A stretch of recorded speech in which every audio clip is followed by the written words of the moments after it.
মারবি রাখবি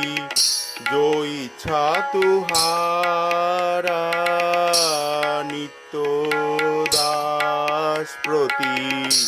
तुआ अधिकारा मारबि राखबि